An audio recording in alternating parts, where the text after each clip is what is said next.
Shri N Pearson LDFിന്റെ മേഖലാ ജാഥകൾക്ക് തുടക്കമായിരിക്കുകയാണ്. ഇവർ വികസനം പറഞ്ഞുകൊണ്ടാണ് ഈ യാത്ര ആരംഭിച്ചത്. ഇപ്പോൾ വടക്കൻ മേഖലാ ജാഥ നയിക്കുന്നത് ബഹുമാനപ്പെട്ട CPM സംസ്ഥാന സെക്രട്ടറി MV ഗോവിന്ദനാണ്. തെക്കൻ മേഖലാ ജാഥ ആരംഭിച്ചിട്ടില്ല. അതുപോലെ മധ്യമേഖലാ ജാഥ നയിക്കുന്നത് ബിനോയ് വിശ്വമാണ്. തെക്കൻ മേഖലാ ജാഥ നയിക്കുന്നത് ബിനോയ് വിശ്വവും മധ്യമേഖലാ ജാഥ നയിക്കുന്നത് ജോസ് കെ മാണിയുമാണ്. എൻ്റെ ചോദ്യം, ഇന്ന് പയ്യന്നൂരിലാണ് സമാപനം, ഇന്നത്തെ ദിവസം ജാഥ സമാപിക്കുന്നത്. നമുക്കറിയാം കുഞ്ഞികൃഷ്ണൻ കഴിഞ്ഞ ഒരാഴ്ചക്കാലമായി വാർത്തകളിൽ നിറഞ്ഞിരിക്കുകയാണ്. അദ്ദേഹത്തിന്റെ പുസ്തകം നേതൃത്വത്തെ തിരുത്താൻ അണികൾ തയ്യാറാവണം എന്ന് പറയുന്ന പുസ്തകം പുറത്തിറങ്ങാൻ മറ്റന്നാൾ 4-ാം തീയതി പുറത്തിറങ്ങാൻ പോവുകയാണ്. അപ്പോൾ അതുമായി ബന്ധപ്പെട്ട അലയൊലികൾ ഇപ്പോഴും അന്തരീക്ഷത്തിൽ നിൽക്കുന്നുണ്ട്. അപ്പോൾ ഈ പുസ്തകത്തെ ഇതുവരെയായിട്ടും CPM സംസ്ഥാന സെക്രട്ടറി MV ഗോവിന്ദന്റെ ഭാഗത്തു നിന്നൊരു ഈ കുഞ്ഞികൃഷ്ണന്റെ വെളിപ്പെടുത്തലുമായി ബന്ധപ്പെട്ട ഒരു പ്രതികരണം ഔദ്യോഗികമായി വന്നിട്ടുമില്ല. ഈ ജാഥ ഉണ്ടാക്കാൻ പോകുന്ന ഒരു ഇമ്പാക്ട് എത്രത്തോളം ഉണ്ടാവും? ജാഥ പൊതുവെ രാഷ്ട്രീയമായിട്ട് ഓരോ മുന്നണികളുടെയും കെട്ടുറപ്പ്, സംഘടനാ സംവിധാനം അതെല്ലാം ശക്തിപ്പെടുത്തുന്നതിന് വേണ്ടിയിട്ട് തിരഞ്ഞെടുപ്പ് കാലത്ത് ആരംഭിക്കുന്ന ഘോഷയാത്രകളാണ്. അത് CPMന്റെ ഇപ്പോൾ തുടങ്ങി, UDFന്റെ ഉടനെ തന്നെ തുടങ്ങും അല്ലേ? അങ്ങനെ ആണ് വരുന്നത്. കാരണം ഈ ജാഥകളെല്ലാവരും ഉദ്ദേശിക്കുന്നത് പൊതുസമൂഹത്തിൻ്റെ അഭിപ്രായം തങ്ങൾക്ക് അനുകൂലമാക്കി മാറ്റലല്ല ശരി. ഈ ജാഥകളുടെ ആത്യന്തികമായിട്ടുള്ള ലക്ഷ്യം എന്ന് പറഞ്ഞാൽ അവരവരുടെ പാർട്ടിക്കകത്ത് നിൽക്കുന്നതായിട്ടുള്ള അണികളെ ശരിയായ രീതിയിൽ പ്രവർത്തനത്തിന് സജ്ജമാക്കുക എന്നുള്ളതാണ്. പ്രാഥമികമായിട്ട് അതിൻ്റെ ജോലി അത്ര മാത്രമേ ഉള്ളൂ. പക്ഷേ നമുക്കറിയാം, ജാഥ നടക്കുന്ന സമയത്ത് അന്തരീക്ഷത്തിൽ നിറഞ്ഞു നിൽക്കുന്നതായിട്ടുള്ള രാഷ്ട്രീയ പ്രശ്നങ്ങൾ, രാഷ്ട്രീയമായിട്ടുള്ള വിവാദങ്ങൾ അതെല്ലാം ഈ ജാഥയെയും സ്വാഭാവികമായിട്ട് ബാധിക്കും. ഇപ്പോൾ കണ്ണൂരിലാണെന്ന് വെച്ചാൽ പയ്യന്നൂർ സംഭവമാണ്. പയ്യന്നൂരിലെ MLA മഹസൂദിനെതിരെ ആരോപണമാണ് യഥാർത്ഥത്തിൽ ശക്തമായി ഇപ്പോൾ നിൽക്കുന്നത്. കാരണം രണ്ട് പണാപഹരണം മാത്രമല്ല, പണാപഹരണമൊക്കെ പലരും പല സ്ഥലങ്ങളിലും നടത്താറുണ്ട്. ഇവിടുത്തെ പണാപഹരണത്തിനുള്ള പ്രശ്നം ഇതിപ്പോൾ മാത്രമല്ല, നേരത്തെയും ഒക്കെ പലയിടങ്ങളിലും, ആലപ്പുഴയിൽ പോലും പലയിടങ്ങളിലുമൊക്കെ ഈ രക്തസാക്ഷി സ്മാരകത്തിന് വേണ്ടി പിരിച്ച പണവും അതേപോലെ തന്നെ വാങ്ങിയ ഭൂമിയും ഒക്കെ അനാധീനപ്പെട്ടതിനെക്കുറിച്ച് ചർച്ച അക്കാലത്തൊക്കെ പലപ്പോഴും ശക്തമായിട്ടുണ്ടായിരുന്നതാണ്. അതിങ്ങനെ ഇടക്കിടക്കുണ്ടാകും. കാരണം ഈ കട്ടുതിന്നുന്ന ചില ആളുകളെങ്കിലും ഇതിൻ്റെ അകത്ത് സജീവമായിട്ട് നിൽക്കുന്നിടത്തോളം കാലം ഈ കളവിൽ നിന്ന്, ഇതിൽ നിന്ന് ഈ പാർട്ടി മാത്രമല്ല ഒരു പാർട്ടിക്ക് രക്ഷപ്പെടാനായിട്ട് പറ്റില്ല എന്നുള്ള എല്ലായിടത്തും ആളുകളുടെ പ്രധാനപ്പെട്ട ഇന്നത്തെ ഒരു കാര്യപരിപാടി എന്ന് പറയുന്നത് പണം പിരിച്ച് കട്ടുതിന്നുക എന്നുള്ളതാണ്. അതിനെ എതിർക്കുന്ന കുറേ ആളുകളും അനുകൂലിക്കുന്ന കുറേ ആളുകളും പാർട്ടിക്കകത്തുണ്ട്. അങ്ങനെ പാർട്ടികൾ അങ്ങനത്തെ സ്വഭാവത്തിലേക്ക് എത്തി. ഇപ്പോൾ CPM ഇത് കൂടുതൽ പ്രശ്നമായി തരുന്നത്, CPM ഇങ്ങനെയുള്ള വാർത്തകൾ കുറവുള്ളൊരു പാർട്ടിയായിരുന്നു മുൻകാലം. CPMനെതിരെ പ്രധാനപ്പെട്ട ആരോപണം എന്ന് പറയുന്നത് കൊലപാതക രാഷ്ട്രീയം എന്ന നിലക്ക്. കണ്ണൂരൊക്കെ അതാണ് വളരെ ശക്തമായിട്ട് പാർട്ടിക്കെതിരായിട്ട് വന്നിരുന്ന വിവാദങ്ങളോ അല്ലെങ്കിൽ ആരോപണങ്ങളോ എന്ന് പറയും. പക്ഷെ അത് മാറി ഇപ്പോൾ അത് എന്തിലേക്കെത്തി? അഴിമതിയിലേക്കെത്തി. അഴിമതിയിലേക്കെത്തി എന്ന് മാത്രമല്ല, ഇതൊരു വൈകാരിക പ്രശ്നമാണല്ലോ. പാർട്ടിക്ക് വേണ്ടിയിട്ട് രക്തസാക്ഷിയായ ഒരാളുടെ സ്മാരകം നിർമ്മിക്കുന്നതിനും പാർട്ടി ഓഫീസ് നിർമ്മിക്കുന്നതിനും വേണ്ടിയൊക്കെ പിരിച്ച ഫണ്ടിൽ നിന്ന് കുറേയധികം യുവന്മാരെ കൂടി അമുക്കിക്കൊണ്ടുപോയി എന്ന് പറഞ്ഞാൽ അത് വൈകാരികമായിട്ട് സഹാക്കൾക്ക് വലിയ പ്രശ്നം ഉണ്ടാക്കുന്നതാണ്. പഴയതുപോലെ പൊട്ടിത്തെറികൾ ഇല്ലാത്തതിൻ്റെ കാരണം കുറേ നാളുകളായിട്ട് ഇത്തരത്തിലുള്ള പണാപഹരണത്തിൻ്റെ കഥകൾ ഇതിൻ്റെ ഭാഗമാണ് എന്നുള്ളതാണ്. മാത്രമല്ല, അവരങ്ങോട്ടും ഇങ്ങോട്ടൊക്കെ നോക്കുന്ന സമയത്ത് പല നേതാക്കളും ഇങ്ങനെ കാശുണ്ടാക്കിയവരാണ്. കാശുണ്ടാക്കാത്ത ഒരുപാട് പേര് പാർട്ടിക്കകത്ത് ഉണ്ടെന്നുള്ളത് ശരിയാണ്. വളരെ കൃത്യമായിട്ട് പാർട്ടിയുടെ ഡിസിപ്ലിൻ അനുസരിച്ച് ജീവിക്കുന്ന ദരിദ്രരായിട്ടുള്ള ഒരുപാട് മനുഷ്യർ ഇപ്പോഴും അതിനകത്ത് നിലനിൽക്കുന്നുണ്ടെന്നുള്ളത് ശരിയാണ്.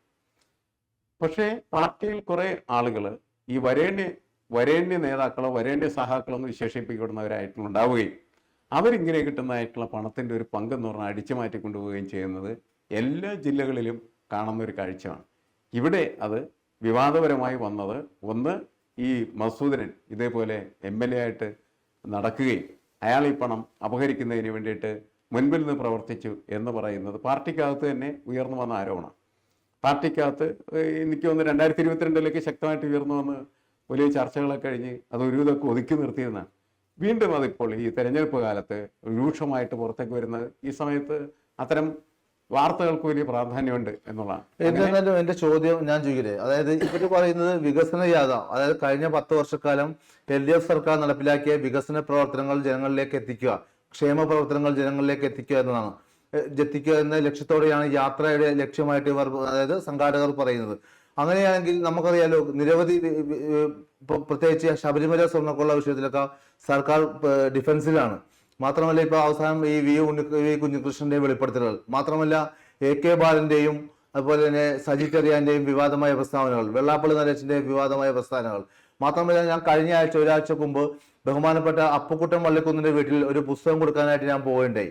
എൻ്റെ ഭാര്യ സഹോദരിയുടെ പുസ്തകം കൊടുക്കാൻ പോയപ്പോൾ ഞാൻ അപ്പുക്കുട്ടൻ വള്ളിക്കുന്നുമായി 1 മണിക്കൂർ അദ്ദേഹത്തിന്റെ വീട്ടിൽ ചെലവഴിച്ചു.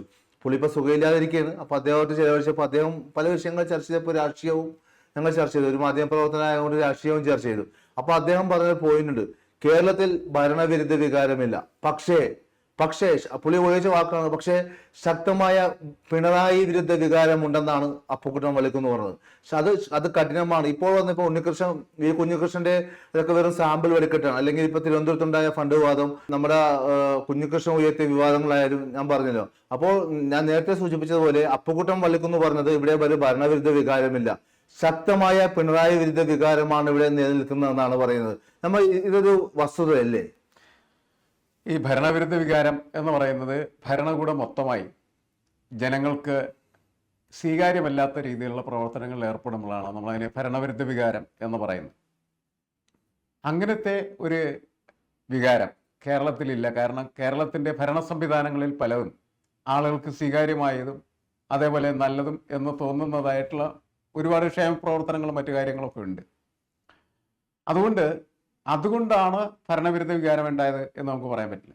നേരത്തെ സഖാവ് അപ്പുക്കുട്ടൻ വള്ളിക്കുന്ന് സൂചിപ്പിച്ച വിഷയം എന്ന് പറയുന്നത് ശക്തമായിട്ടുള്ള പിണറായി വിരുദ്ധ വികാരം എന്ന് പറയുന്നത്. അത് മാത്രമല്ല അദ്ദേഹം പറഞ്ഞത് ഈ സർക്കാർ കറപ്റ്റഡായ സർക്കാരാണ്. അതായത് മാധ്യമങ്ങളിൽ 20% പോലും കറപ്ഷൻ പുറത്തു കൊണ്ടുവരുന്നില്ല. പല കാര്യങ്ങളും എനിക്ക് വ്യക്തിപരമായിട്ട് അറിയാം. അതായത് കേരളത്തിന്റെ പല ഭാഗത്തും രാഷ്ട്രീയക്കാരും നേതാക്കളും ലക്ഷങ്ങളും ഒക്കെ സമ്പാദിക്കുന്നുണ്ട്. ഇതൊക്കെ അഴിമതിയിലൂടെ ഈ 10 വർഷം കൊണ്ടുണ്ടായ ഒരു ഇമ്പാക്റ്റ് ആണെന്നാണ് അദ്ദേഹം പറയുന്നത്. അതിനോടൊപ്പം തന്നെ ഞാൻ പറയുകയാണ്, ഞാൻ നേരത്തെ സൂചിപ്പിച്ചതാണ്, സജി ചെറിയാന്റെയും അതുപോലെ തന്നെ AK ബാലന്റെയും വെള്ളാപ്പള്ളി നടേശന്റെയും മുസ്ലിം വിരുദ്ധ പരാമർശങ്ങൾ തീർച്ചയായിട്ടും CPM-നെ തിരിഞ്ഞുകൂത്തില്ലേ? അല്ലെ, കഴിഞ്ഞ തദ്ദേശ സ്വയംഭരണ സ്ഥാപനങ്ങളിലെ ഒരു മുസ്ലിം വോട്ട് പോലും CPM-ന് കിട്ടിയിട്ടില്ല. ശരിക്കും മുസ്ലിം സഹാക്കളുണ്ടല്ലോ, അവരുടെ വോട്ട് കിട്ടിയിട്ടുണ്ട്. അതല്ലാണ്ട് മുസ്ലിം സമുദായത്തിൽ നിന്ന് സാധാരണ രീതിയിൽ LDF-ന് കിട്ടുന്ന വോട്ടുകൾ കഴിഞ്ഞോണം കിട്ടിയില്ല. അതിന് നിയമസഭാ തെരഞ്ഞെടുപ്പിലും കിട്ടാൻ പോകുന്നില്ല എന്നുള്ളതാണ്. കാരണം അതങ്ങനെ ഭയങ്കര ഒരു ബൈഫർക്കേഷൻ കാര്യത്തിൽ സംഭവിച്ചു. ആ സംഭവിച്ച കാര്യമാണ് യഥാർത്ഥത്തിൽ ബാലനും അതേപോലെ തന്നെ ചെറിയാനും ഒക്കെ പറഞ്ഞത്. അവർക്ക് വോട്ട് കിട്ടിയില്ല, അതാണ് പ്രശ്നം. അതവർ വിളിച്ചു പറഞ്ഞു. അവരെ വിളിച്ചു പറയുമ്പോൾ എന്താണ്, അത് വർഗീയമായ പ്രസ്താവനകളായി മാറി. അല്ല, അത് മാത്രമല്ല, ഇപ്പൊ സജി ചെറിയാൻ അങ്ങനെ പറഞ്ഞ ഒരു പ്രസ്താവന നടത്തുമ്പോൾ പോലും അദ്ദേഹം ഒരു ക്രിസ്ത്യൻ സമുദായത്തിൽ നിന്ന ആളാണ്. അപ്പൊ ക്രിസ്ത്യൻ വോട്ട് തങ്ങൾക്ക് കിട്ടുക എന്നൊരു ലക്ഷ്യം കൂടി ഒരു പരോക്ഷമായിട്ട് അദ്ദേഹം പറയാതെ പറയുകയില്ലേ? അല്ല, ക്രിസ്ത്യൻ വോട്ടുകളും മുസ്ലിം വോട്ടുകളും ഈ തവണ ഈ തദ്ദേശ സ്വയംഭരണ കിട്ടിയില്ല. അത് സ്ഥിരമായിട്ട് കിട്ടാത്തതാണ് LDF-ന്. LDF വിരുദ്ധമാണ് അതല്ലാനും. പക്ഷെ പല ഘട്ടങ്ങളിലും ഈ സോഷ്യൽ എഞ്ചിനീയറിംഗിന്റെ ഫലമായിട്ട് അവിടെ നിന്നൊക്കെ കുറെ വോട്ടുകൾ എന്ത് ചെയ്തിട്ടുണ്ട്. ഇപ്പൊ സജി ചെറിയാനൊക്കെ ജയിക്കുന്നത് എങ്ങനെയാണ്? അവിടെ ക്രൈസ്തവ സമുദായം അദ്ദേഹത്തിന് അനുകൂലമായി വോട്ട് ചെയ്തതിന്റെ ഫലമായിട്ട് ജയിച്ചതാണ്. ശരി, അങ്ങനെ ഉള്ള ഒരു സോഷ്യൽ എഞ്ചിനീയറിംഗ് ആണ് പല സ്ഥലത്തും സ്ഥാനാർത്ഥികളെ വിജയിപ്പിക്കുന്നതിന് കാരണമായി മാറി തീർന്നിട്ടുള്ളത്. എന്തുകൊണ്ടാണ് ക്രൈസ്തവരും അതുപോലെ തന്നെ മുസ്ലിം സമുദായ അംഗങ്ങളും CPM വോട്ട് ചെയ്യാത്തതെന്ന് പറഞ്ഞാൽ പരമ്പരാഗതമായിട്ട് നിൽക്കുന്നൊരു ശത്രുത മാത്രമാണ്.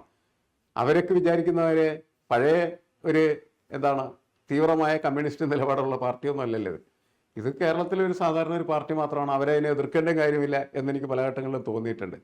പക്ഷേ അവരെ എതിർക്കുന്നു, അവർ കൂട്ടായിട്ട് വോട്ട് ചെയ്യാതിരിക്കുന്നു.